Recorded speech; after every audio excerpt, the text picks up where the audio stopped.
Hello, and I hope you are doing well. I hope you can hear me loud and clear. Uh,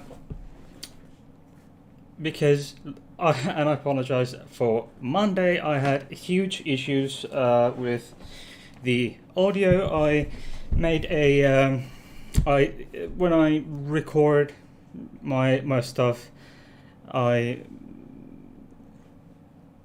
try to make sure that there's no echo, but apparently sometimes there is, and Monday there was an echo, and when I noticed it, it was way too late for that. And excuse me, I have my always so lovely co-hosts, Stefan. There we go, and of course we have always so lovely and furry Bertil. There. Okay, sorry about that. Green screen is shitty. Alright, and I have to get some 5x5. I take it that means the audio is okay. Okay, so and I need to fix my chair and something else. I will be right back. When I there.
Okay, hello. Sorry about that. I had to fix a few.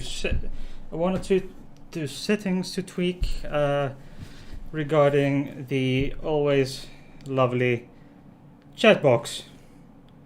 So perhaps we can be copycats of conspiracy cats and go chat box travels at some point. Who knows? Okay. Peter, I hope you are doing absolutely fantastic. You're a Kiwi, is that correct? From or Aussie?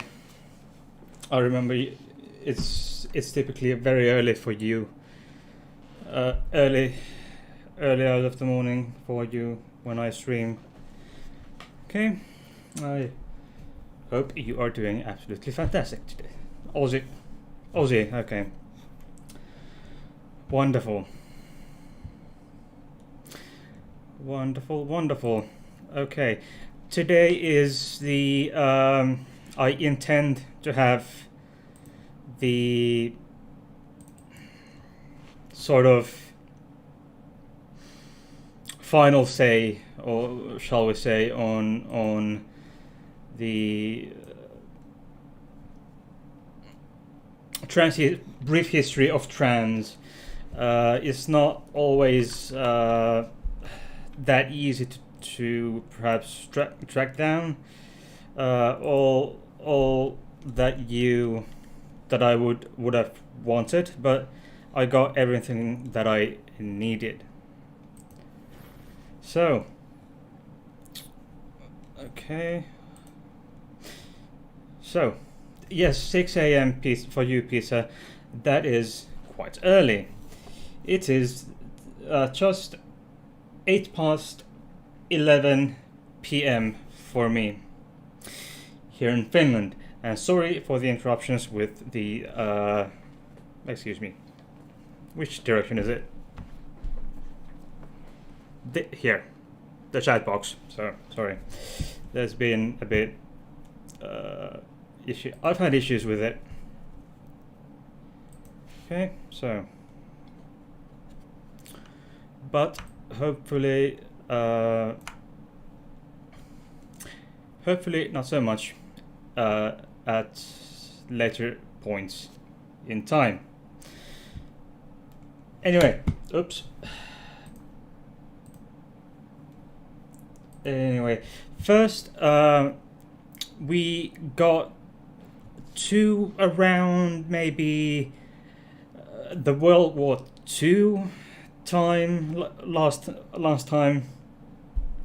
week, I think it was, and today I figured, as the title of the stream says, I figured we'd go through the latter half of the 20th century, well, maybe from late 40s to early 50s until maybe 2020 or so, in just make it brief. All right, so basically I'll just, okay, there we go. Excuse me. Yes, and I went up until the Second World War. Sorry, so it was I talked about a German doctor, Magnus Hirschfeld, a co-founder of Institut für Sexuelle Wissenschaft, or Institute for Sex Research. Sex meaning the biological sense of the word in this particular case. In this context. All right. So Dr. Hirschfeld was pioneering in this field at the time, but he's none of us are probably surprised at this point that since he had his clinic in Germany, in Berlin, Germany, it's no surprise to anyone that when they after rising to power in May, and this happened in May of 1933, when in Berlin raided his clinic, and thousands of books were burnt. So that was that. Luckily, he survived the war, and he introduced the. I'm not sure. Actually, I had to fix my notes here. When did he die? Sorry, he died in 1935. So, just in May 35. So,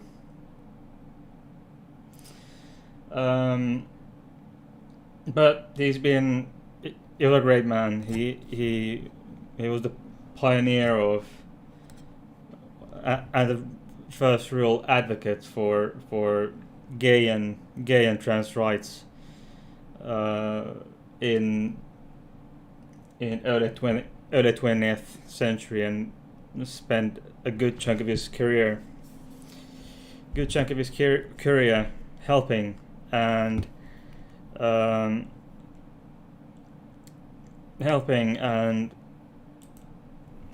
counseling and assisting gay and trans people queer and trans people, which isn't something to be taken for granted in that time and age. Anyway, that was the man, and he performed several vaginoplasties and gonadoplasties and even a uteroplasty. I think it's called a uteroplasty when you transplant a uterus to someone else. I think he performed this to one German trans woman. Her name is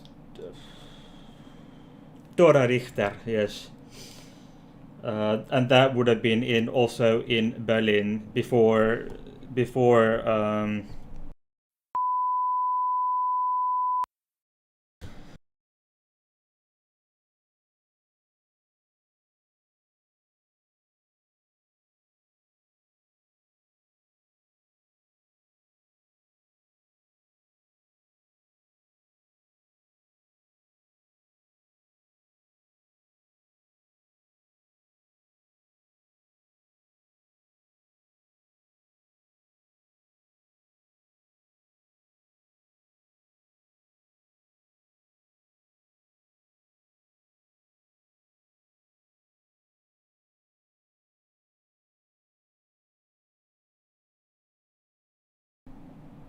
Oh, sorry. Thank you very much. Thank you very much, Peter. Okay, so I was about to say that please like and subscribe and tickle the notification bell for more such content. Okay, if you haven't done so already, and Peter wouldn't be here if he hadn't already done so. So be like Peter, subscribe and tickle the notification bell, and thumbs up. Okay, so that was what Mr. Magnus Hirschfeld was up to in the 1930s Berlin. Quite a man he was, I would say. I would say he's what a wonderful man. So. And he also introduced, as I told you previously, the word transsexualismus into German. Peter, can you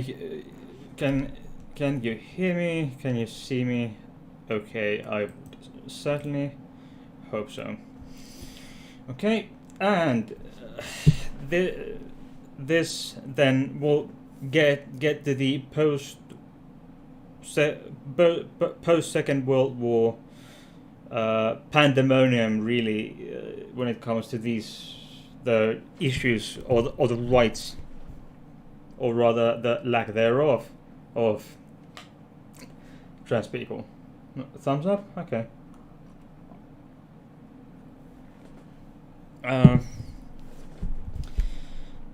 There we have names Rita, Nathan, and places like Cooper Donut riot.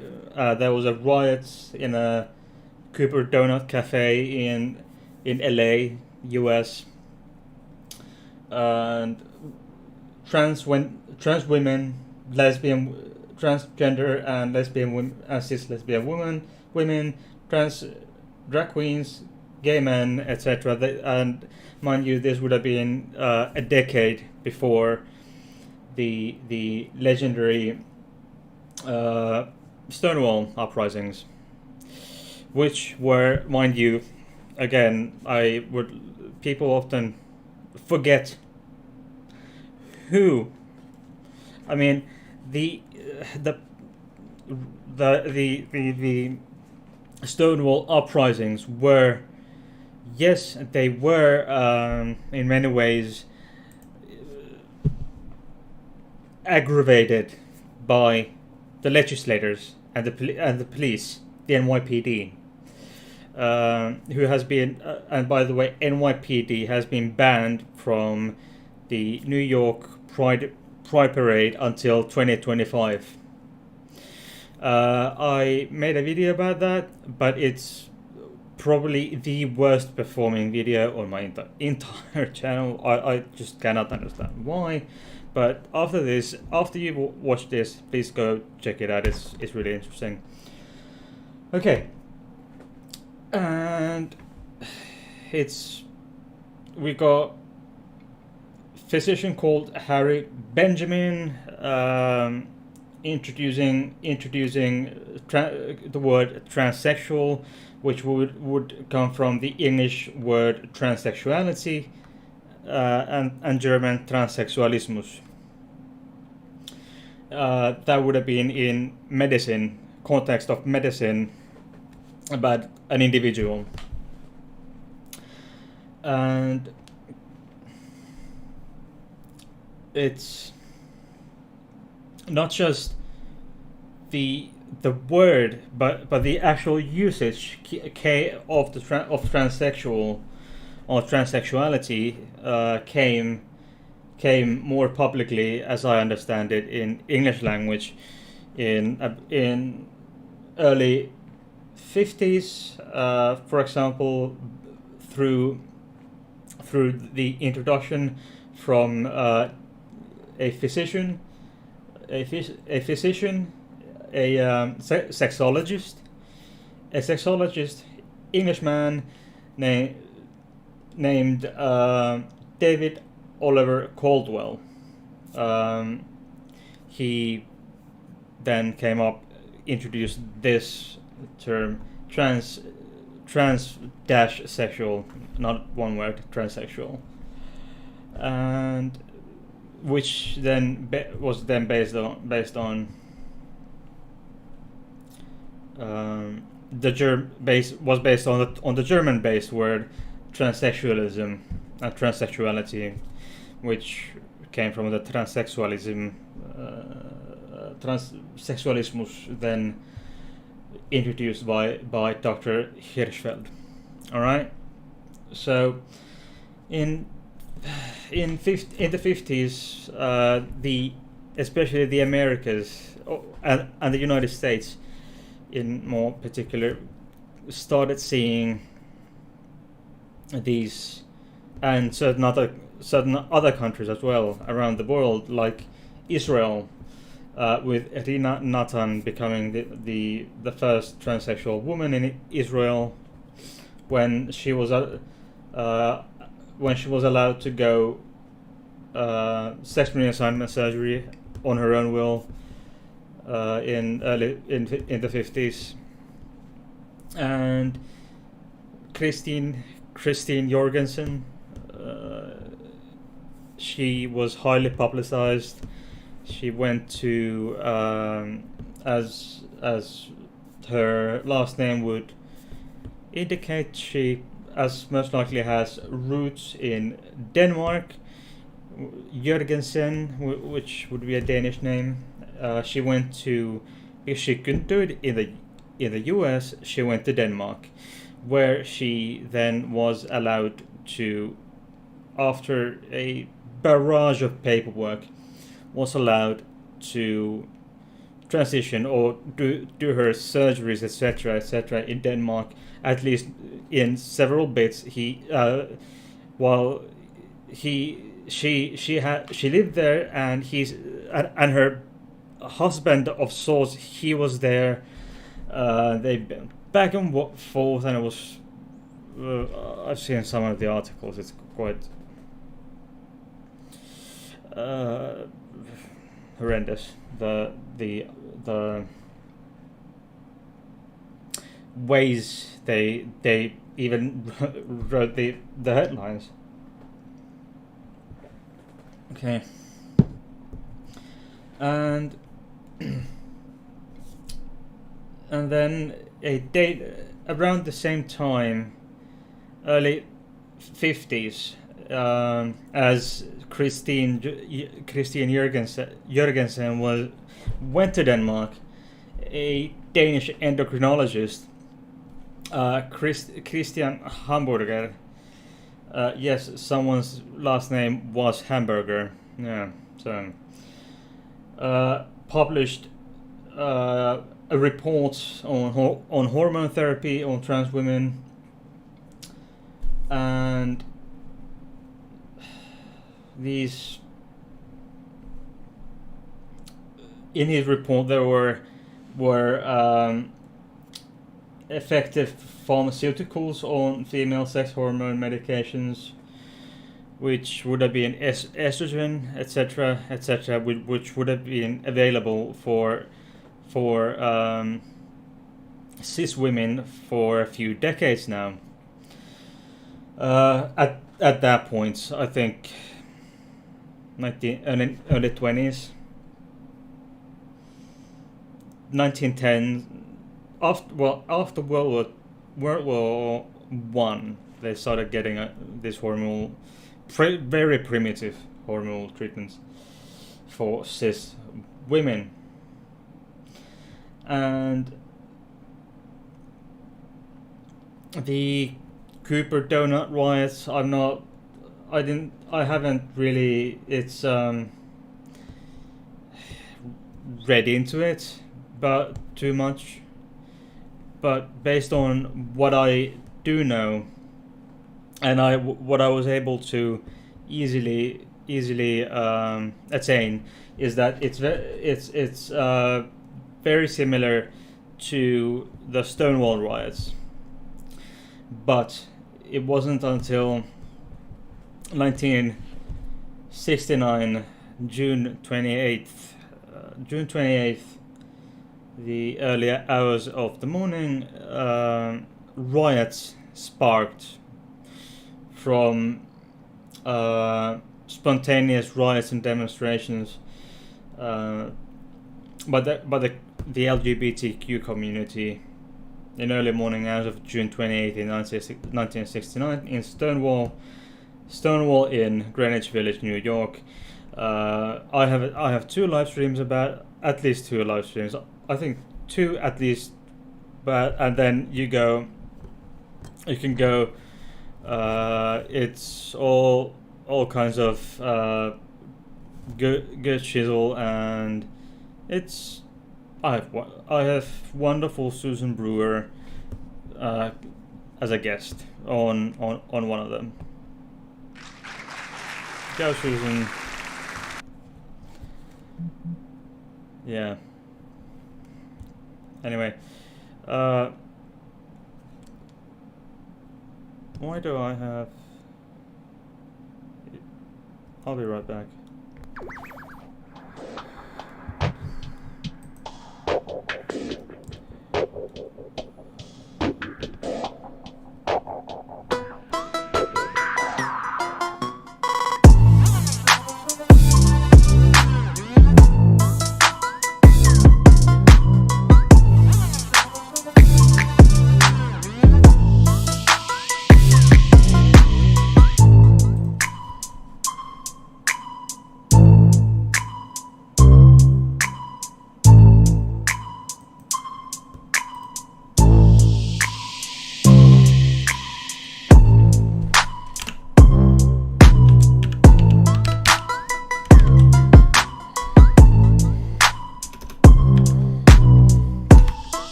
Okay. Anyway, we then in the 60s we have names such as psychiatrist John F. Olivan of Columbia University. We've got the Stonewall riots. We've got Compton cafeteria riots. Black Cat Tavern in LA. We've got all kinds of interesting stuff. In mid 60s, we've got psychiatrist J.F. Olivan using one of the first noted times of the use first noted instances is by John F. Olivan of Columbia University in 65 years the term transgender in his work Sexual Hygiene and Pathology. Yes, it was considered a pathological thing, a bad thing. Somehow being trans, according to some, is still today inherently evil. Who knows why? Yeah, exactly. Oops. So it's something. These are something that because even if a trans person is just, how shall I put this, safe, mentally and physically okay, this trans person is still considered ill. Is there someone who could actually explain to me why? I'm trans. I'm transgender. I've transitioned long ago, and I would consider myself healthy by all means, yes. But why am I ill just because I'm trans? How does that make me sick or ill in any way? I don't understand it. Do you? Could you? Crazy world. Alright.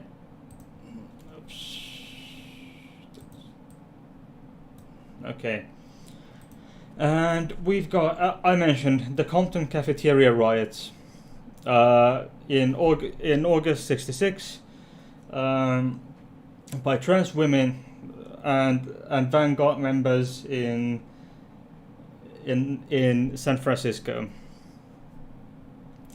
And that would have been the first recorded trans riots in US history. The next one would come, of course, a few years later in '69, when Stonewall wasn't strictly speaking transgender riots, but it was sparked by trans women,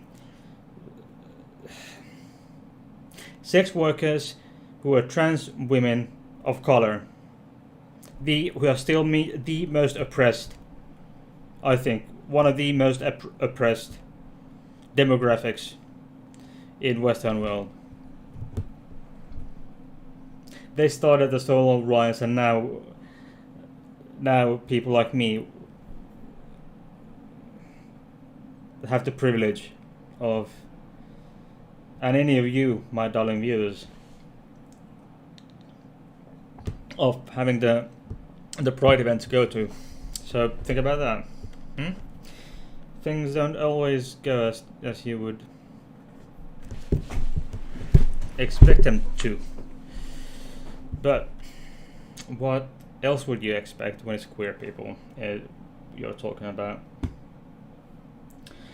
Alright, and in the 70s, Sweden becomes the first country in the world to legally change their sex and provides free hormone therapy.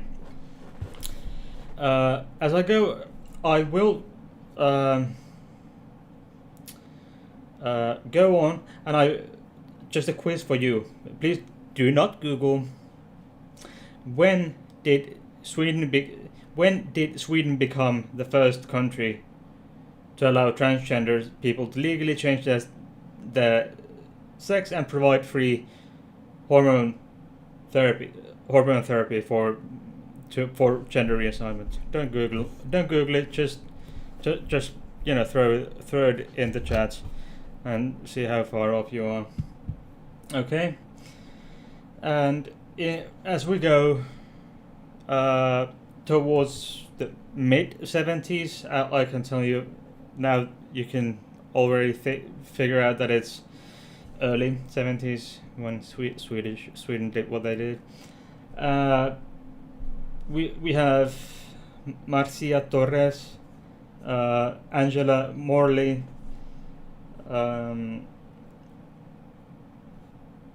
and we've got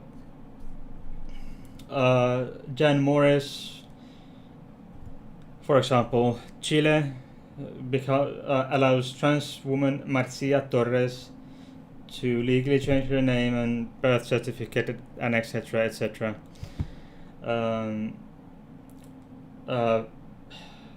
Yeah, but she was actually the second in Chile, but she's a notable, notable one.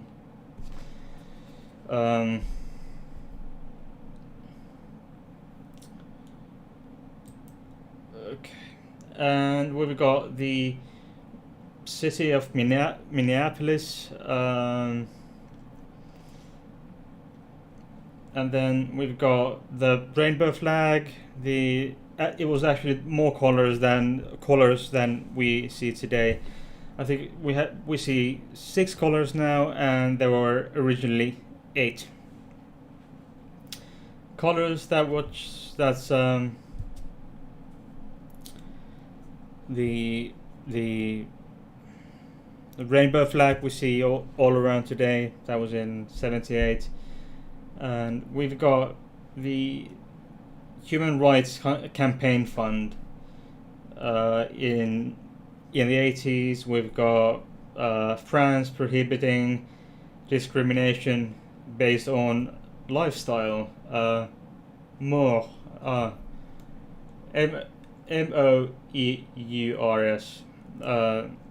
which would mean, gay lifestyle, basically, in employment and services. We've got in the 90s Althea Garrison, first transgender state legislator in America. Minnesota enacting on anti-discrimination legislation based on gender identity. Yeah, and gender identity being in the 90s being added to the mission of Parents and Friends of Lesbian and Gays after a vote. Why the fuck do we have to vote on such a thing? Why? And this, mind you, this was in 1998, I think, and yeah, and the Transgender Day of Remembrance came, or TDOR.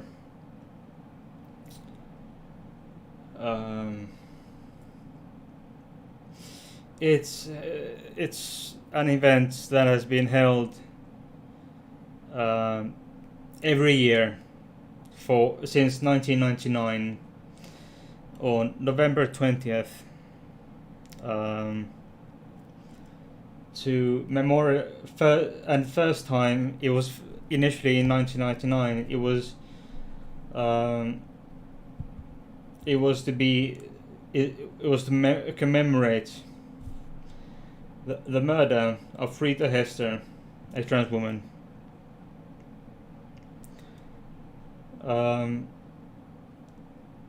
It's every time November 20th each year. So it always makes me, excuse me, very emotional. Very emotional.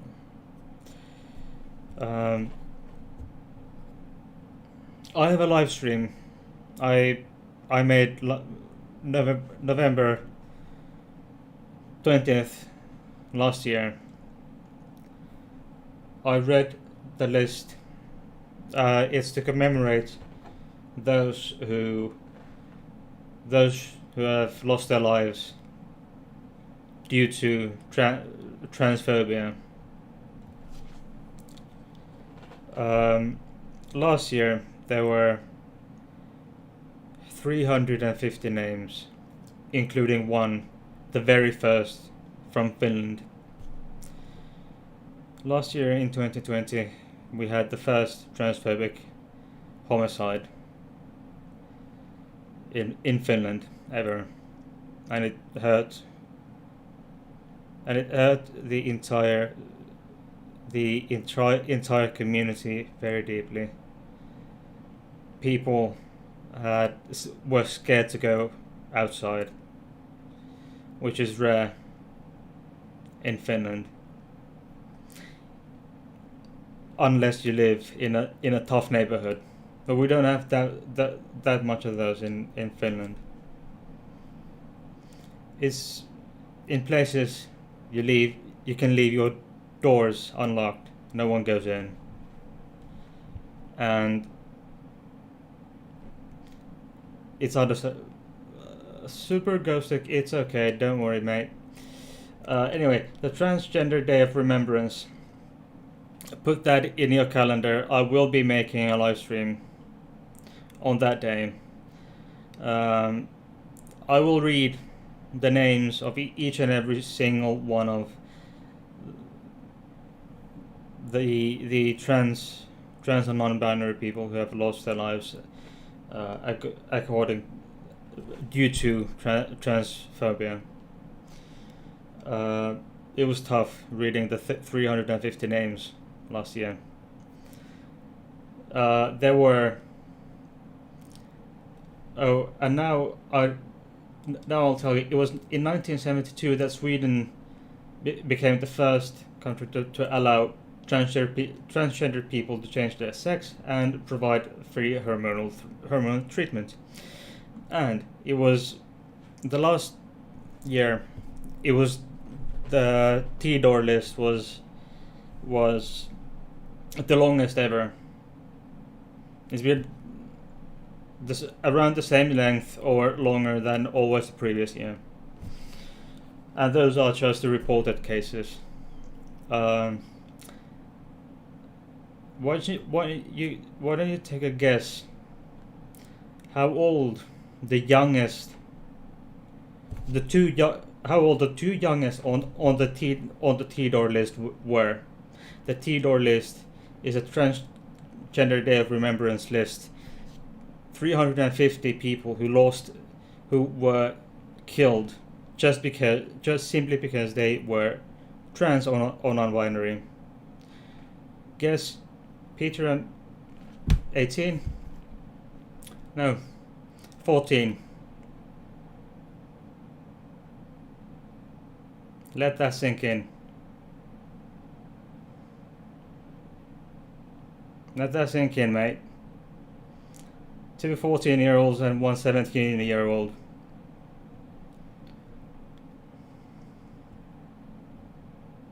One of the 14-year-olds and the 17-year-old were from the United States of America.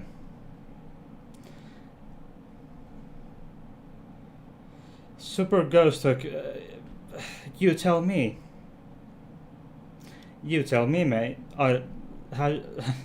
Excuse me, but how the fuck should I know?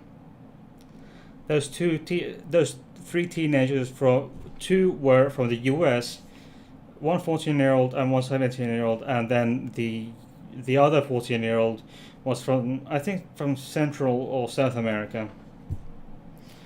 So yeah, there you go. And there is a reason this day is every year to commemorate these people and bring it to everyone's attention.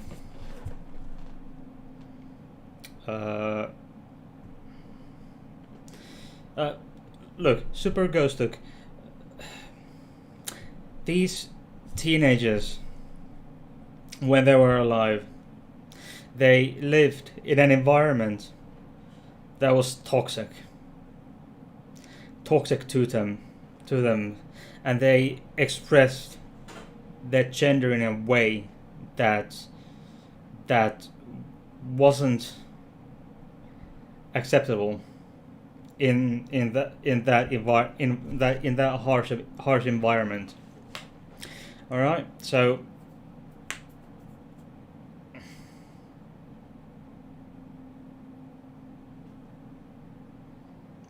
huh? I'm at the killers. Sorry, why would anyone kill? Why would the killers kill anyone that young? Yeah, oh yeah, I was just about to come to that. These teenagers lived in such a harsh environment that when they expressed that they're that's okay, Super Ghost. When they have expressed themselves in a way that didn't match the expectations of that cis heteronormative environment they lived in, it caused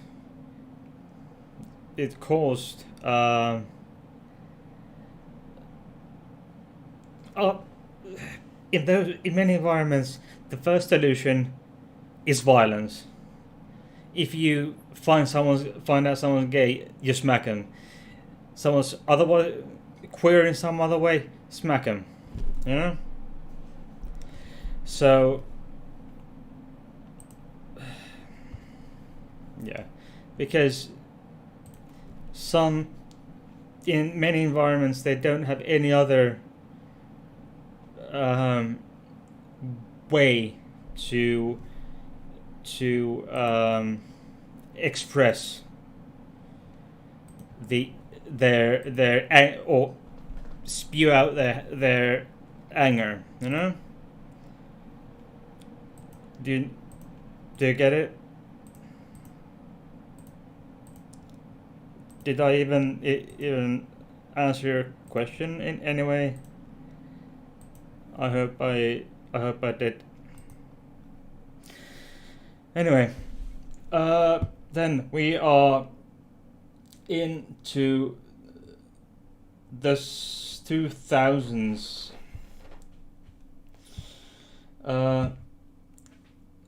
We got the trans pride flag. We've got in 2000s. Anti-discrimination legislation in 2001, based anti-discrimination based on gender identity has been illegal in Rhode Island since 2001. Guess how many places it still isn't a crime? Quite a few many places. We got transgender choirs in San Francisco. We got Canadian Northwest Territories coming up with updated human rights legislation, making it illegal to include sexual orientation into the, as well as the gender identity being a basic, making it illegal to discriminate against a person based on these. Go Canada. Super Ghost, it's still infuriating to know people living in climates like that.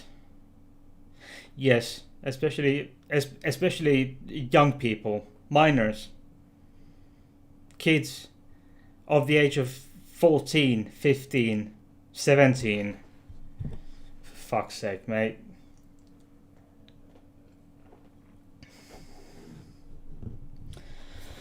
We've got the first openly trans person accepted into the Hebrew Union College Jewish Institute of Religion, becoming a rabbi. I would assume we've got the Jewish community opening up a bit in that they've had a rabbinic ruling that has concluded that sex reassignment surgery or genital reassignment surgery, SRS, GRS, depending on who you ask, is permissible as a treatment to gender dysphoria, and that a transgender person's sex status under Jewish law is changed by sex reassignment surgery, which is good. And a good ruling. Something I wouldn't have expected, probably, from a central authority on halakha in conservative from a central figure in conservative Judaism. I wouldn't have expected something like this from them, but hey, good on them. They did what they were supposed to do. Good on them. Carry on. And there has been in early 2000s legal recognition of indeterminate, i.e. Intersex gender in Australia with birth certificate and passport showing indeterminate gender in Australia. Jennifer Finney Boylan's autobiography. What is an autobiography on what it's like to be an openly transgender American. I would imagine it's just absolutely horrendous. Discrimination everywhere. Could get shot everywhere and anywhere, anytime and anywhere, etc., etc. And then we've got there's in 04 the trans vagina monologues. It's quite a big thing. I would assume. I assume I'm not really on the loop with what kind of stuff that is, but first transgender council meetings. Yeah, we've got all. This could go. I might as well just go with. Okay, excuse me.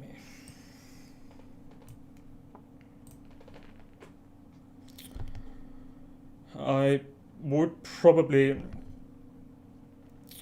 give you a look on. I might as well to do at some point on my channel a more of a perhaps social or social issues perhaps, but okay, I'll show you an article and then we'll just of course at any time please ask me questions, comment in the chat, and I'll take them along the way. And I think we can have a bit of a back and forth discussion with you in the chat. All right, okay. There. So this article is actually it's from The Guardian. The link to this article is in the description box. down below in YouTube. You can find it there. Go read it. This is really interesting read. All right. It's written by Professor Stephen Whittle, founder of Press for Change. It starts from pretty much the 1885 Criminal Law Act of in the US, the actual bunch of the text, and then of course mentioning the Hijra of India, the Fafafine of Polynesia, Ladyboys and Tomboys of Thailand, and Takatapui of New Zealand, and plenty of other words. And if there are Kiwis watching later, you can probably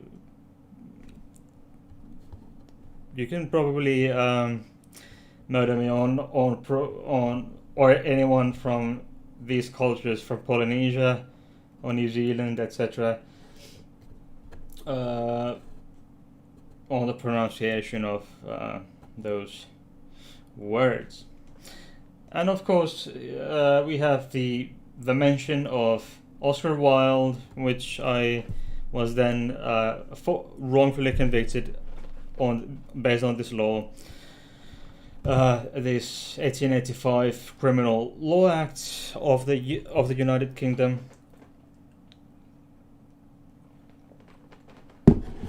Okay, and elsewhere in Europe, there were similar pieces of legislation. Okay, so no, wrong one. Oops, sorry. Anyway, what the hell happened there? Why is the chat not here?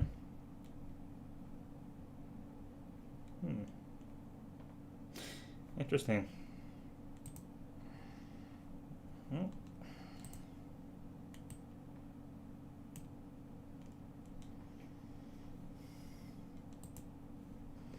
There. Looks shitty AF, I know, but I suck. Okay, and these all kinds of social elements here. I'll probably and there is, of course, on transgender history, vast amounts of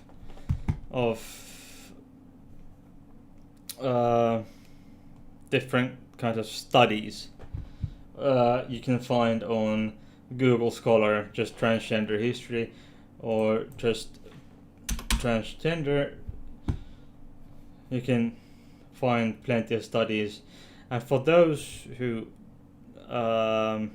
disagree with me that being transgender isn't even a thing, or it's not real,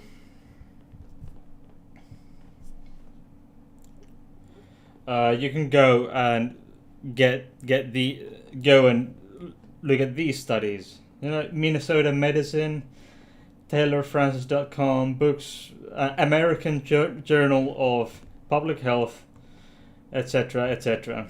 All right. Super goes on to say, were there ever any communities / religions, etc., that were overwhelmingly trans / LGBTQ plus friendly, to the point discrimination was highly illegal, or discrimination or anti-discrimination a recent thing? There are the Fafafine community in Polynesia. We've got the Kathoi in Thailand. Hijra in India are. That's complicated. They are in India. The Hijra are both ostracized, but also respected. And it goes back thousands of years in these areas. Polynesia, there are the the Takalu, what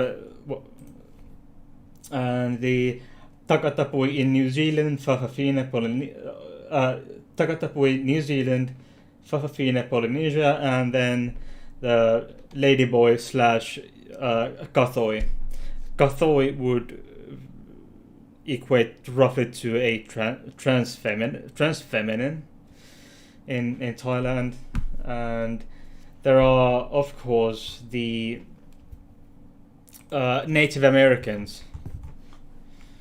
Native Americans had a big thing.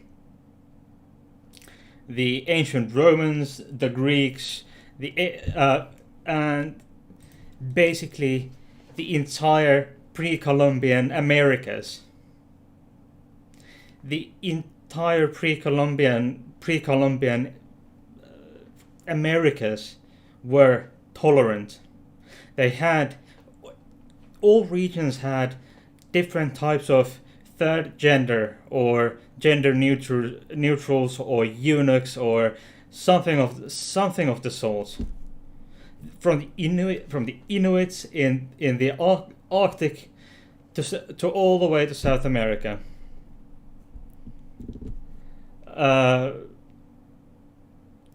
All the Navajos. Actually, there's a term in the U.S. It's Two-Spirit, and in Canada as well with the First Nations Two-Spirit, but it's not well received among the Native Americans and the First Nations and so on. But it means all the same thing altogether. They haven't fully accepted the term because some think it's derogatory, that it somehow insults the holiness. These people were holy. These people were priests, shamans, holy people, etc.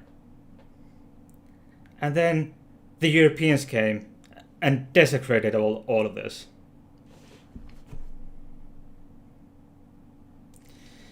Basically, everywhere the Christians have gone, they have destroyed all trace. Not all trace, but they have destroyed the culture or they have destroyed the invaluable culture of third gender.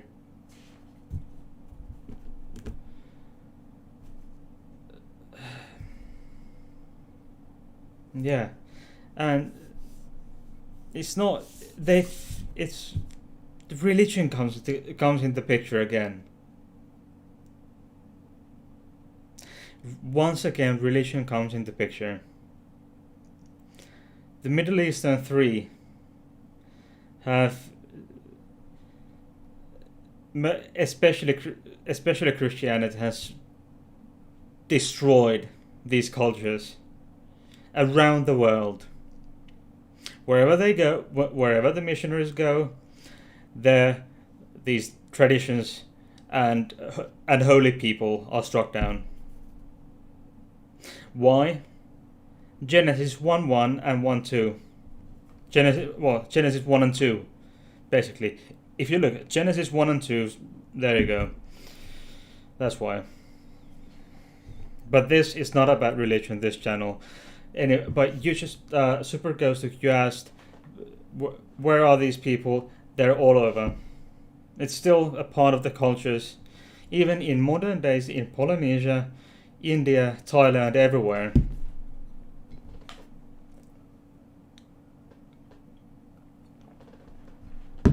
Yeah, indeed.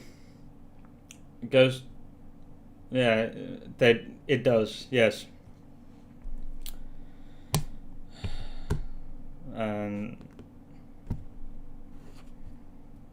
Yeah. Anyway, I tried to come up with something funny about that, but because I'm a dumb, just so that I could just use my soundboard. Yeah. Anyway, do you have? Oh, and what kind of content in this regard from this? Would you like to hear and see something new, or something more about this topic? Say from this, based on this Guardian article, or what I've spoken in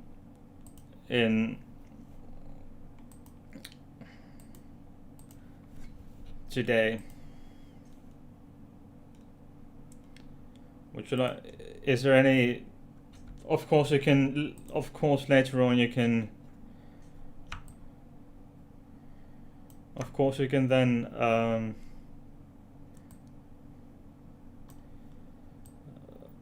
You can then, of course, send me email, comment in the description box down below if there's anything special you might want me to address, perhaps at some point.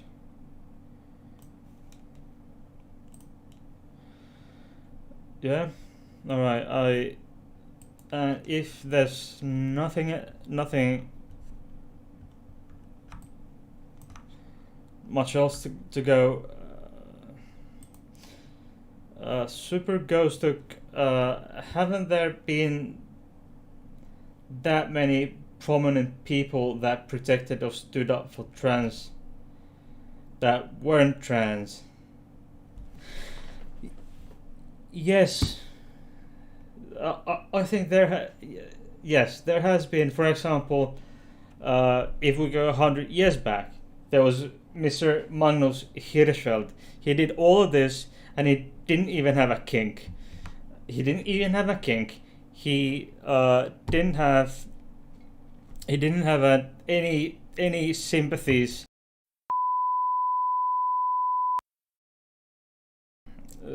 That he would have had to promote or help these trans people. But yes, there have been cis people. There have been cis people who have stood up for trans people. Yes, there have been. In Finland, we have several politicians. Actually, our prime minister is pro. I think she's as far as I can tell, she and her party are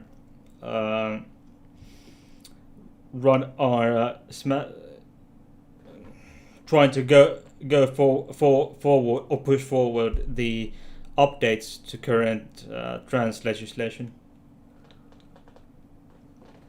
Our prime minister, she's 2 years older than me. She's 36 this year, and she was raised by her mom. She's 36 now. She was raised by her mom and her mother's wife. So she was raised by a lesbian couple. Our current prime minister. I mean, how many prime ministers in the world do you have who were raised by a gay or lesbian couple? I can't think of any at the moment. Not even your Canadian Justin Trudeau or any of the sort. So anyway, I think Ghostuk have a lot of hope for the future, that more and more people are becoming progressive in the matter. At least people are lifting the Look, ignorance is bliss. That's a fact. That's why when people lose their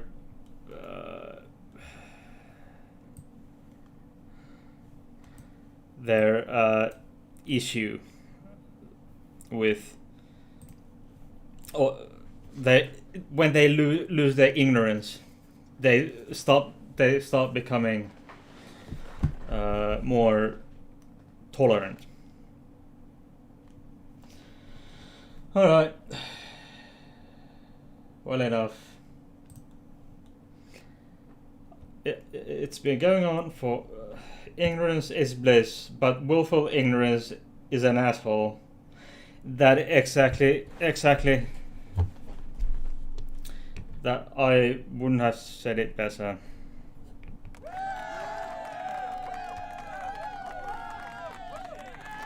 Go super ghost dog.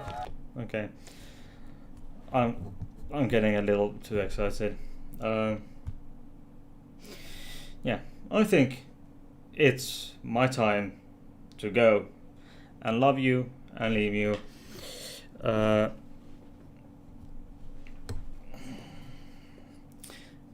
Of course, I would like to ask you to thumbs up or thumbs down. I don't care. Algorithm likes it anyway. You can also tell me in the comment section how good I am, what do you think, or how much I suck. Okay? Thumbs up, thumbs down, and comment down below.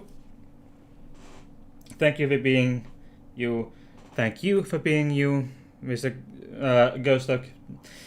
Stay safe and awesome. I'm always awesome. Hey, but thumbs up, thumbs down, subscribe, tickle the notification bell, leave me a comment, and check the description box down below.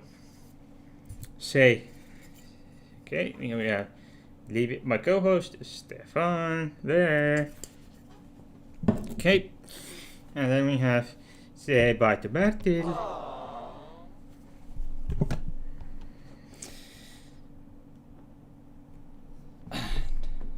It's good night and see you on Monday.